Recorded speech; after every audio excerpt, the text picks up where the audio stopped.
My name is Kobe Bryant. I'm 17 years old, and I've been lucky enough to live not only in different parts of the United States, but Europe as well. My father played professional basketball. He played for the Philadelphia 76ers, Houston Rockets, and the San Diego Clippers. He played professional basketball for 8 years, and after his 8th year, he decided that it would be best for him to move on and to take his talent elsewhere.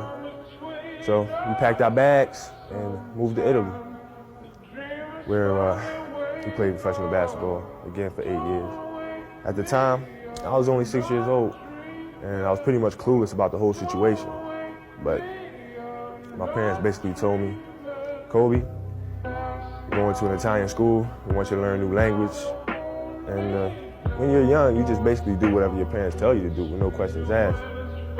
So I said, fine, I'm gonna learn this new language, which I did. I can speak Italian fluently. And I met a lot of new faces, a lot of interesting people. And, Italy became my home. My heart is there, and my heart will always be there. So it's very hard. My father told us that he was retiring from the game of basketball and that it was time for us to come back to America. I didn't want to come back, and my sisters didn't want to come back. But when it was time to start school, I thought that me and my sisters would be together at the same school, just like in Italy. But my sisters were older than I was. They were starting high school. So Sheree and Shay attended Lower Marion High School, and I was stuck at Bala Cynwyd Middle School.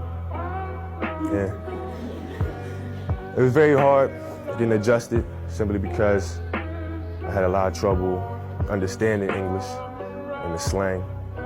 But one thing I had in common with some of my other students and classmates was basketball. And unfortunately, because of the lack of communication with my peers, I wasn't invited to parties or friendly gatherings on the weekend. So on Fridays and Saturdays, I would go in my rec room with my basketball and basically dribble myself to sleep.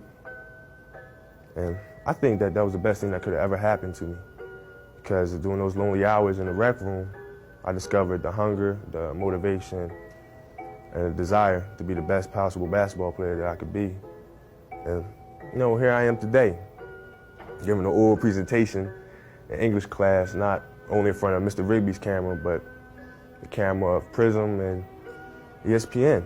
And I enjoy it. I enjoy all the attention, because it's a great feeling to know that you set a goal for yourself and you were able to reach that goal and to knock it down.